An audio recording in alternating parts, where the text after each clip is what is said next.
Bismillahirrahmanirrahim. Di sini kita coba menjelaskan bagaimana membuat Google Form. Jadi di sini akan dibuat beberapa Google Form. Kemudian nanti hasilnya file spreadsheet-nya itu dalam satu file dengan beberapa sheet di dalamnya.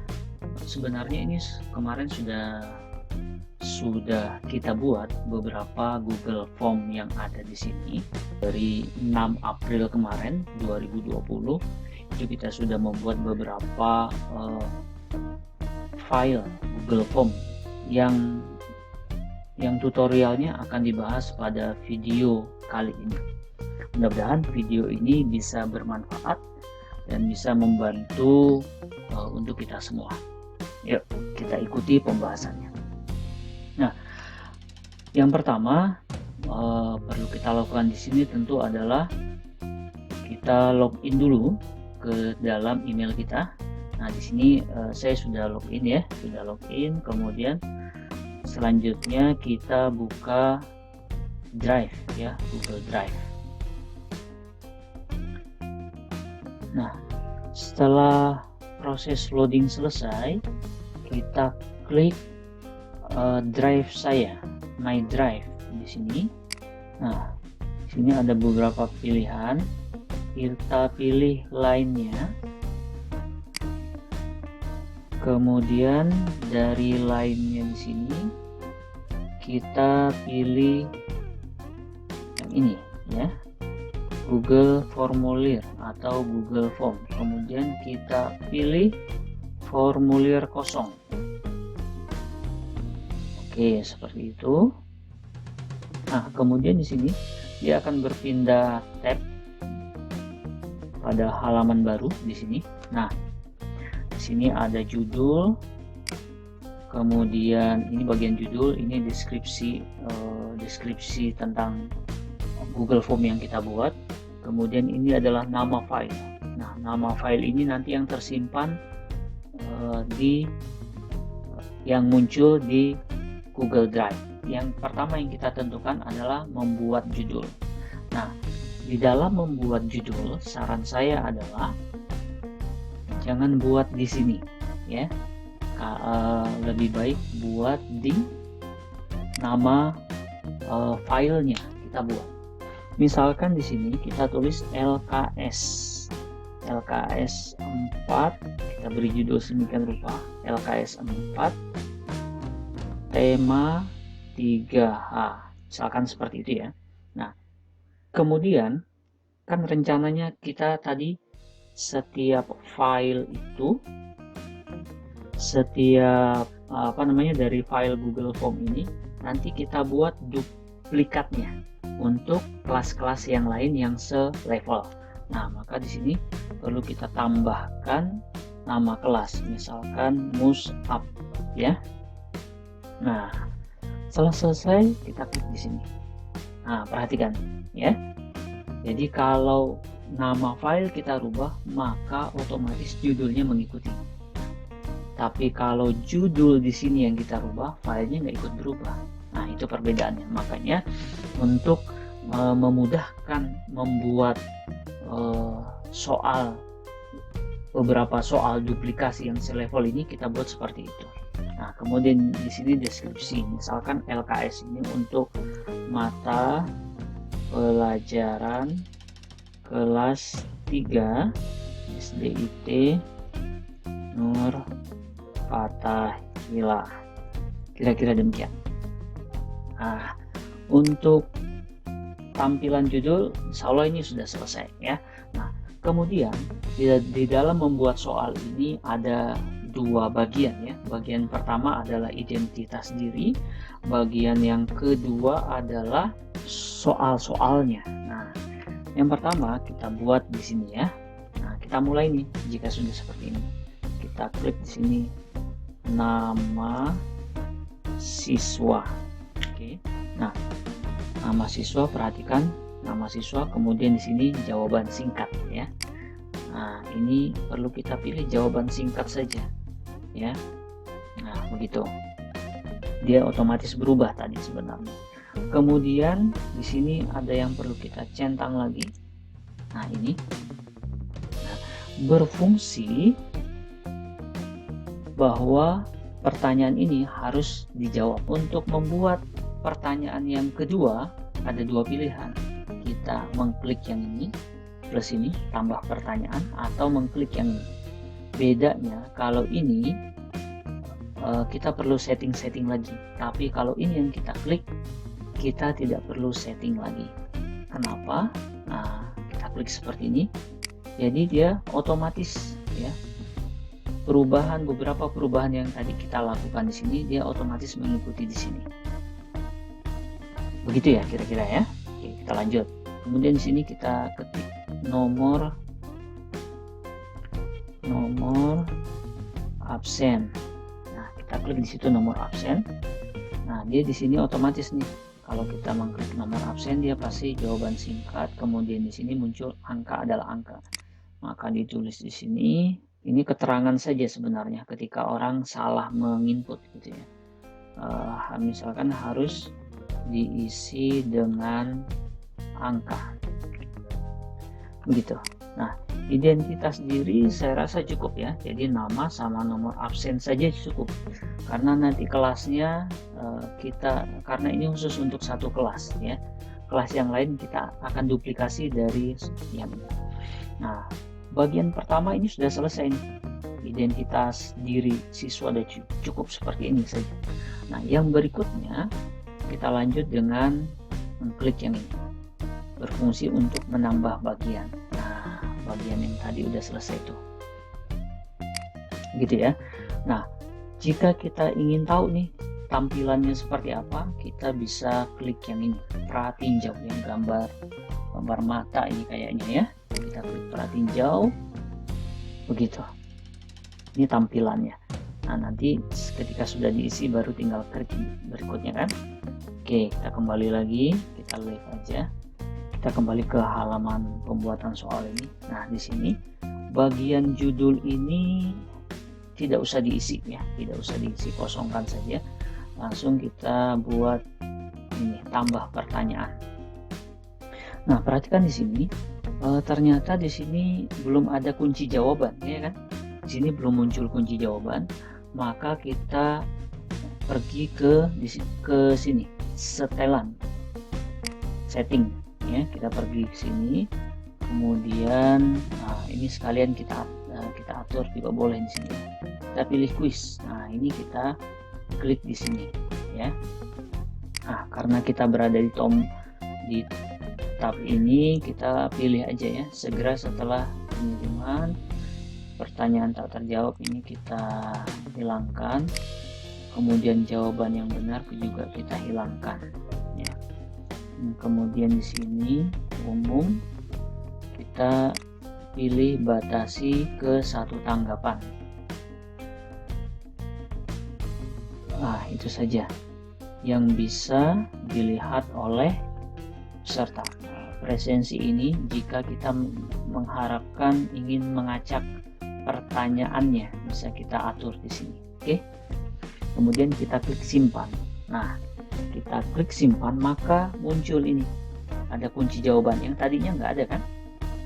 Nah, dalam membuat soal ini saran saya yang pertama kita olah dulu di sini ya, kita olah dulu. Yang pertama ini kita olah, wajib diisi. Kemudian di sini acak urutan option, acak, kita klik tadi ya, acak urutan opsi. Nah, jadi opsi nanti mengacak antara siswa yang satu dengan siswa yang lain akan berbeda-beda. Nah, setelah itu di sini kunci jawabannya langsung kita isi ya, langsung kita isi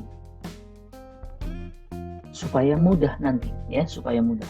Nah, misalkan di sini kita pilih poinnya, berapa poinnya? Misalkan poinnya misalkan kita mau buat 10 soal, berarti satu soal itu poinnya 10 ya, kita isi 10. Nah, kemudian kita klik ini. Nah, ketika ini kita klik opsi 1, kita klik, maka jawabannya itu selalu ada di opsi 1. Setelah itu kita selesai. Nah, sekarang pertanyaannya, kenapa kita pilih pada opsi 1? Apakah nanti siswa tidak akan merasa curiga bahwa oh ini jawabannya pasti yang pertama nih. Nah, itulah fungsi yang ini tadi, acak urutan opsi, sehingga walaupun jawabannya kita letakkan pada opsi yang pertama, tapi ketika siswa mengerjakan opsi 1 tadi bisa aja nanti urutannya berubah jadi opsi kedua, jadi opsi ketiga, tapi jawabannya tetap itu. Ini udah selesai pengaturan awal ini perlu kita lakukan supaya pengerjaan yang kita lakukan secara berulang-ulang tidak perlu kita lakukan lagi, ya. Nah, ini kan berulang-ulang nih. Memberi kunci jawaban itu berulang, kemudian memberi nilai poin itu berulang, wajib diisi ini berulang, kemudian acak urut opsi ini berulang. Nah, jadi itu kita lakukan hanya sekali di awal. Nah, ini sudah selesai nih, ini sudah selesai. Nah, langsung kita klik yang ini. Nah, kita klik bagaimana? Dia sama kan settingannya dengan pertanyaan yang pertama. Opsi 1 sebagai jawaban. Ini wajib diisi sudah dicentang, tuh poinnya juga sudah 10, kemudian di sini juga sudah teracak begitu. Nah, ini tinggal kita copy saja, sejumlah soal yang akan kita buat. Nah, misalnya kita klik itu aja, kemudian kita klik lagi, scroll lagi ke bawah, klik lagi, dan seterusnya sampai sejumlah soal yang akan kita buat begitu. Nah, jika ini sudah selesai, baru kita kembali ke pertanyaan yang pertama tadi. Nah, ini kan pertanyaan yang pertama ya. Kita klik lagi. Nah, di sini baru kita mulai menulis soal. Kita ketik dulu soal yang pertama, keragaman budaya di masyarakat harus kita kunci jawabannya itu kita letakkan selalu yang di pertama, kunci jawabannya hargai ya. Di sini untuk pindah ke opsi yang kedua, kita tinggal klik aja tombol panah ke bawah ya, tombol panah ke bawah untuk memudahkan.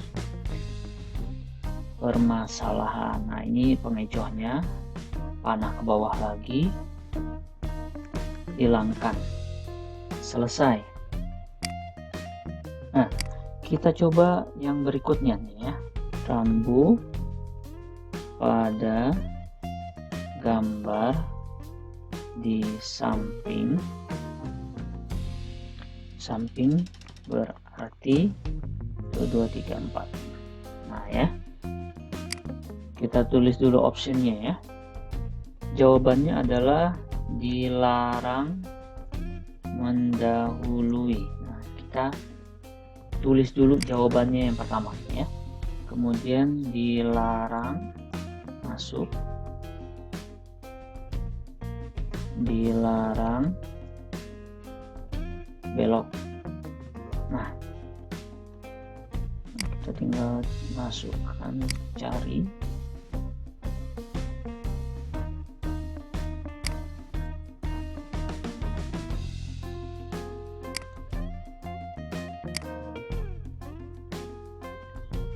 Upload ya. Nah, hasilnya seperti ini. Nah, perhatikan gambar sudah masuk. Nah, ini kita otomatis ya, ini jawabannya sudah ada, poinnya sudah ada, terus wajib terisinya sudah, ini sudah acak urutan opsi juga sudah kita lakukan. Nah, ini kita tidak lakukan berulang-ulang ya kan. Pada soal ini kita tidak atur-atur sedemikian rupa, karena itu tinggal copy dari yang kita lakukan sebelumnya tadi. Selanjutnya kita ingin membuat gambar yang digunakan untuk beberapa soal. Nah, bagaimana caranya? Untuk menambahkan gambar yang akan dipergunakan untuk beberapa soal, kita gunakan opsi ini ya. Kita klik ini gambarnya, kemudian kita cari gambar yang dibutuhkan, lalu kita upload ya.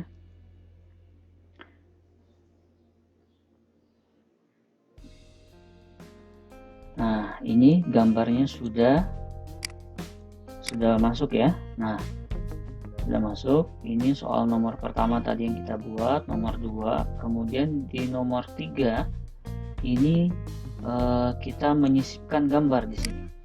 Diagram untuk soal nomor 3 sampai dengan nomor 5 misalkan ya. Ini misal nilai jawabannya bahasa Indonesia, ini kunci jawabannya. Terus kita pindah ke bawah dengan panah ke bawah ya. Nah, kemudian misalkan IPA, kemudian pindah lagi ke bawah misalkan PPKN. Nah, selesai. Nah, oke. Untuk soal-soal selanjutnya sama lah ya dengan beberapa contoh yang sudah kita tunjukkan di sini. Katakanlah, anggaplah sekarang soalnya sudah selesai ya. Soalnya sudah selesai. Misalkan untuk nomor 10 sudah selesai semua nih. Nah, kita tinggal masuk ke respon.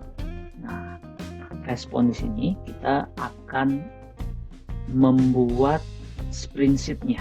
Nah, caranya klik gambar yang ini ya, membuat spreadsheet.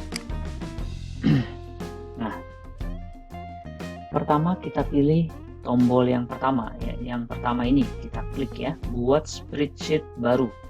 Nah, tapi di sini kita edit terlebih dahulu ya. Kenapa perlu kita edit? Ya biar namanya bebas-bebas saja sih sebenarnya, tapi ini karena kita ingin membuat LKS 4 tema 3H ini untuk semua kelas. Nah, jadi tadi ada tulisan mushafnya kita hapus supaya bisa untuk semua kelas. Maka kita tinggal klik buat begitu. Nah, setelah kita klik buat, maka otomatis spreadsheet-nya akan terbuka seperti ini. Nah, proses loadingnya sudah selesai. Ini form respon 1. Nah, ini supaya lebih memudahkan kita nantinya, maka ini kita ganti namanya dengan nama kelas yang tadi. Nah, coba perhatikan ini ya. Ini tertulis mushaf, maka di sini kita ketik mushaf. Nah, mushaf. Selesai, kita klik di luar ya. Nah, ini kita tutup saja. Sudah selesai. Kita lanjutkan pada tahap berikutnya, yaitu menduplikasi ya. Menduplikasi Google Form ini. Kita akan menduplikasi Google Form ini untuk kelas-kelas lainnya yang paralel, yang sama soalnya dengan ini ya.